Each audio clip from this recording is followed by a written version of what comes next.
22 मार्च 2023 प्रातः मुरली। ओम शांति। बाप दादा मधुबन। मीठे बच्चे, देही अभिमानी हो रहना यही बड़ी मंजिल है। देही अभिमानी को ही ईश्वरीय संप्रदाय कहेंगे। उन्हें बाप और परमधाम के सिवाय कुछ भी सूझेगा नहीं। प्रश्न: किस एक बात की धारणा से भविष्य 21 जन्मों के लिए पूंजी जमा हो जाती है? उत्तर: श्रीमत पर अपने ऊपर तथा दूसरों पर उपकार करने से। उपकार वही कर सकता जो पूरा देही अभिमानी बने, जिसकी बुद्धि शुद्ध हो।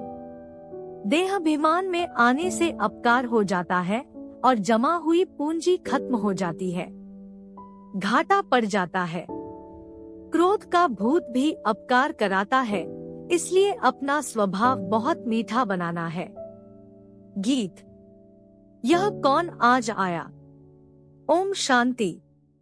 जब परमात्मा बाप आकर के जीव आत्माओं से मिलते हैं, तो जीव आत्मा को अपना जीवपना भूल जाता है।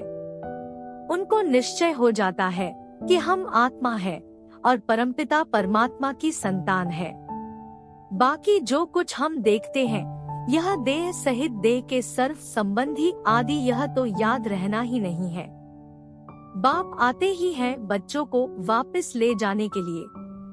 तुम चौंक उठते हो, यह क्या होता है। ब्रह्मा की अंधियारी रात पूरी हो सवेरा होता है। देह सहित देह के जो भी संबंध है वह टूट जाते हैं। तो चौंक गए हैं कि क्या हो गया है। यह पुरानी दुनिया देखने में नहीं आती, बस बाप और परमधाम ही सूझता है। यह वंडर है ना। परंतु बाप को पूरा न पहचानने के कारण, बुद्धियोग न लगने कारण देह अभिमान पूरा मिटता ही नहीं है। उनको हम बंदर संप्रदाय कहते हैं। जब देही अभिमानी बने तब ईश्वरीय संप्रदाय कहें। बंदर संप्रदाय का नारद के रूप में दृष्टांत है। वह भी भक्त था, झांझ बजाता था। उनको बाप ने दिखाया कि देखो तुम बंदर संप्रदाय हो, तो देही अभिमानी हो रहना बहुत मुश्किल है, बड़ी मंजिल है। भला पवित्र बनते हैं। ऐसे अच्छे और बुरे मनुष्य तो होते ही हैं। अब सन्यासी घर बार छोड़ते हैं, पवित्र बनते हैं। जो घर बार नहीं छोड़ने वाले हैं, गृहस्थी, वह जाकर उन्हों को अपना गुरु बनाते हैं। कलियुगी दुनिया के सभी मनुष्य मात्र नास्तिक, निधन के हैं। हे भगवान, हे परमपिता परमात्मा कह पुकारते तो हैं, परंतु उनको जानते नहीं कि आखरीन भी वह कौन है। पुकारते पुकारते वह थक पड़े हैं। कह देते हैं ईश्वर सर्वव्यापी है। बंदगी भी करते हैं, परंतु जानते नहीं। यह तो समझने की बात है। भगवानुवाच, गीता में भी भगवानुवाच है ना। यह है आसुरी संप्रदाय। भगवान ने क्यों कहा है तुम बंदर मिसल हो। अपनी शक्ल तो आईने में देखो। भगवान को जानते नहीं, ढूंढते रहते हैं। इसलिए मनुष्य को ही भगवान मिलना चाहिए। ढूंढते हैं परंतु मिलते नहीं। तो जब भगवान आए तब आकर अपना परिचय दे। गीता में पूरा परिचय है। कहते हैं मैं रुद्र हूँ। मुझ रुद्र ने यह ज्ञान यज्ञ रचा है। अगर कहें श्री कृष्ण ने रचा तो कहे मैं श्री कृष्ण तुमको राजयोग सिखाता हूँ।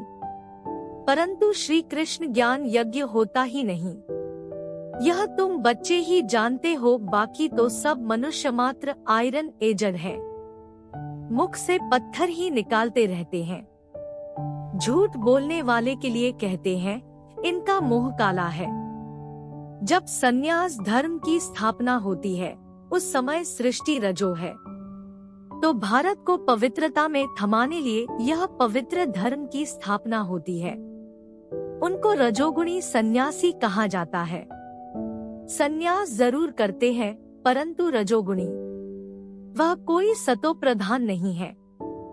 जब भारत काम चिता पर चढ़ने से जलना शुरू हो जाता है, तब ड्रामा में इस सन्यास का भी पाठ है। उनको कोई सहज राजयोग नहीं कहेंगे। वह भगवान ने नहीं सिखाया था। वे तो भगवान को ही नहीं जानते। यह बड़ी भारी भूल कर दी है जो श्री कृष्ण को द्वापर में ले गए हैं।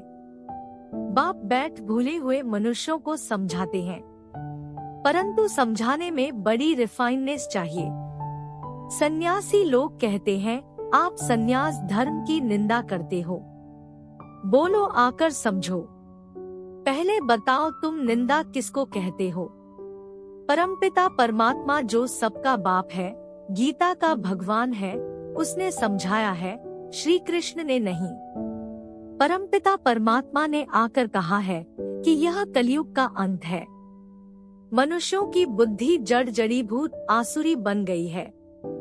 यह है ही पतित आसुरी राज्य। सतयुग में है पावन देवी राज्य। वह समझते हैं हम ही ईश्वर है, परंतु वो तो है नहीं। ईश्वर तो सभी का एक है, जिसको सब याद करते हैं। यह समझने की बातें हैं।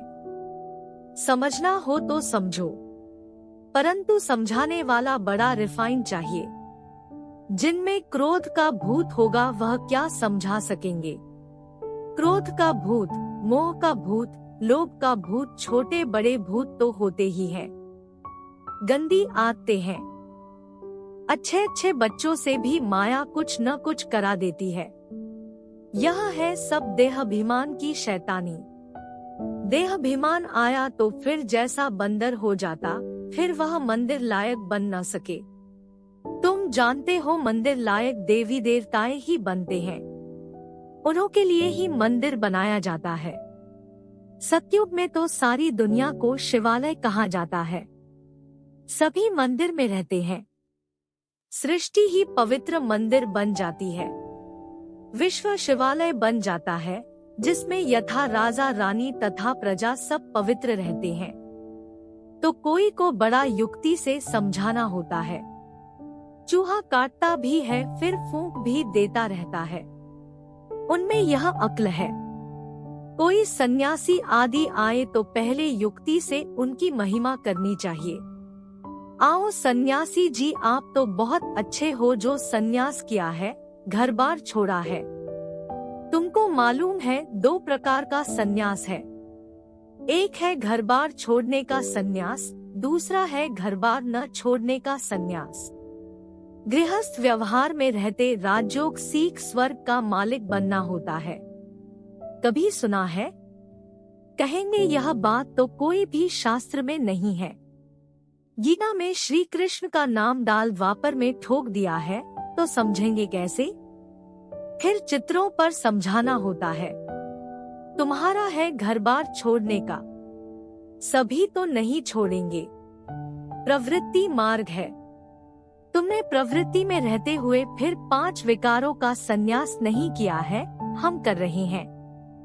हमको मदद मिल रही है परमपिता परमात्मा की। ऐसे गृहस्थ व्यवहार में रहते 5 विकारों का संन्यास करने से हम स्वर्ग का मालिक बनेंगे। सतयुग में देवी देवताएं पवित्र थे, अभी नहीं है। कलयुग के बाद फिर सतयुग आना है।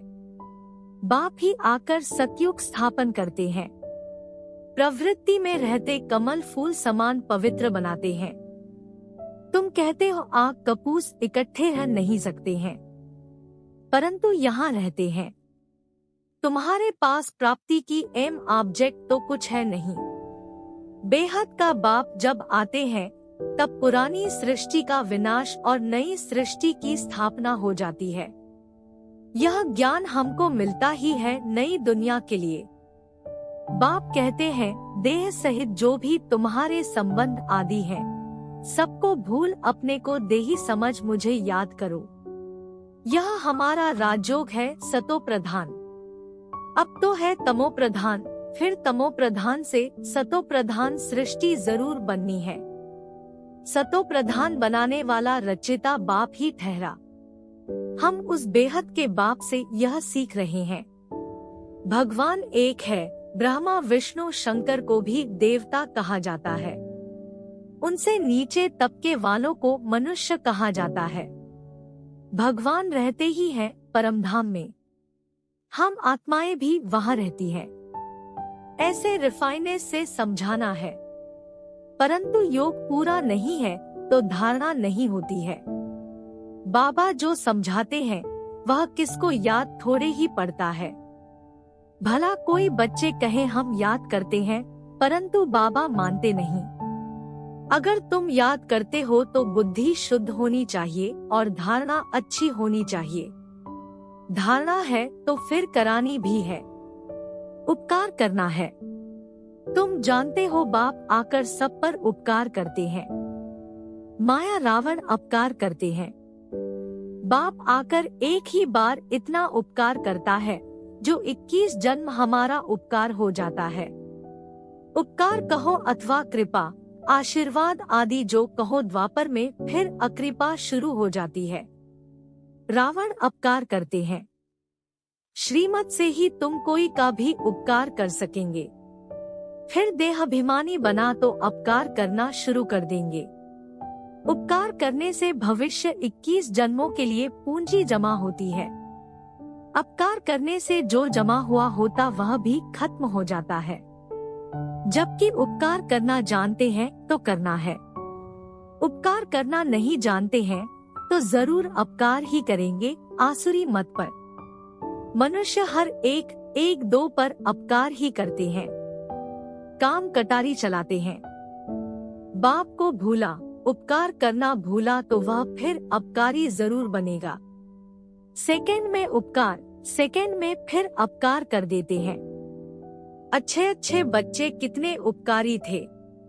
उपकार करने की शिक्षा जानते थे। अपने ऊपर भी उपकार करते थे तो औरों पर भी करते थे। फिर माया के चक्र में आकर भागंती हो गए, अपकारी बन पड़े। कितना अपकार करते हैं। मनुष्य समझते हैं कुछ तो होगा जो भागे हैं, हम फिर कैसे जाएं? उल्टी सुल्टी बकवाद जाकर करते हैं। गोया जो उपकार करके खाता जमा किया सो फिर अपकार करके अपने खाते को मिट्टी में मिला दिया। ऐसे बहुत हुए हैं और होते रहेंगे। देखो जिसने उपकार किया वही फिर देहाभिमान में आने से अपकारी बन पड़ा। मनुष्य पर अपकार ही करते हैं। उपकार कोई कर न सके जब तक श्रीमत पर न चले। अपकार कराने वाली रावण मत है। अभी श्रीमत, अभी रावण मत पर चल पड़ते हैं।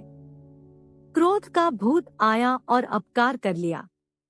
बाप पर अपकार का कलंक लगा दिया, निंदा करा दी। बाप क्या कहेंगे? ईश्वरीय औलाद ऐसे होते हैं, वह फिर दिल से उतर जाते हैं। कोई का भूत निकल जाता है तो फिर महिमा भी करते हैं। क्रोध बहुत खराब है, इसलिए बाबा हमेशा कहते हैं मीठे टेम्पर स्वभाव वाले बनो। क्रोधी टेम्पर अज्ञान है। बाप समझाते हैं ममत्व को बिल्कुल छोड़ना है। ममत्व टूटते टूटते जब अंत का समय आएगा तब संपूर्ण बनेंगे। रेस है ना।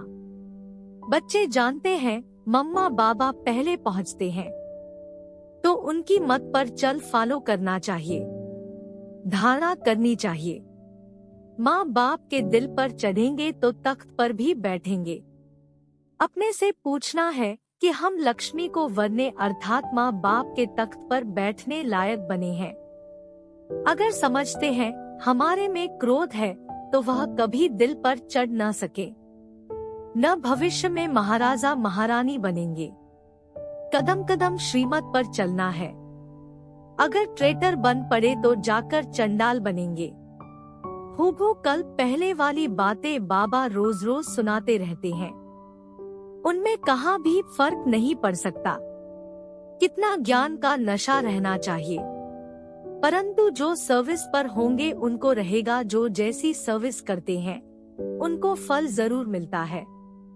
नंबर 1 है नॉलेज देना, उसमें बहुतों को सुख दे चक्रवर्ती बनाना है।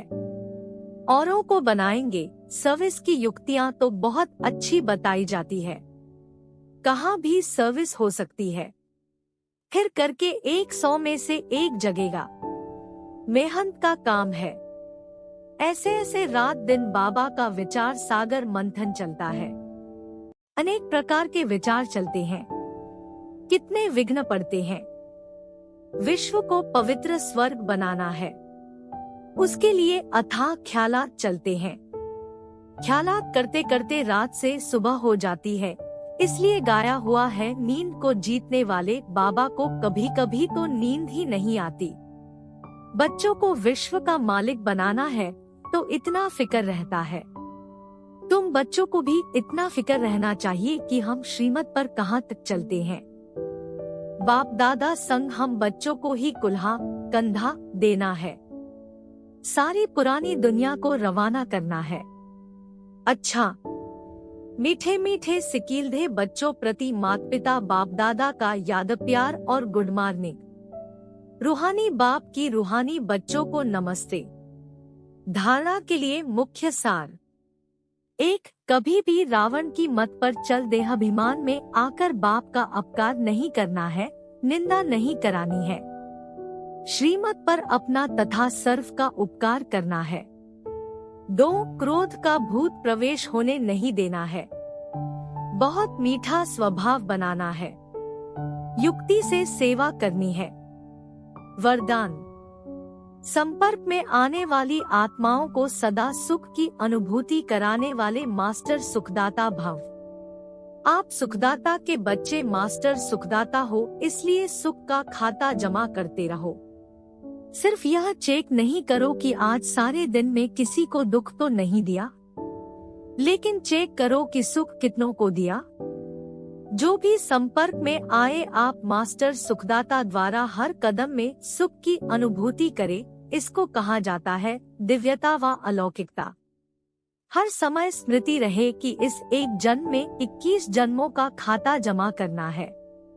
स्लोगन। एक बाप को अपना संसार बना लो तो अविनाशी प्राप्तियां होती रहेंगी।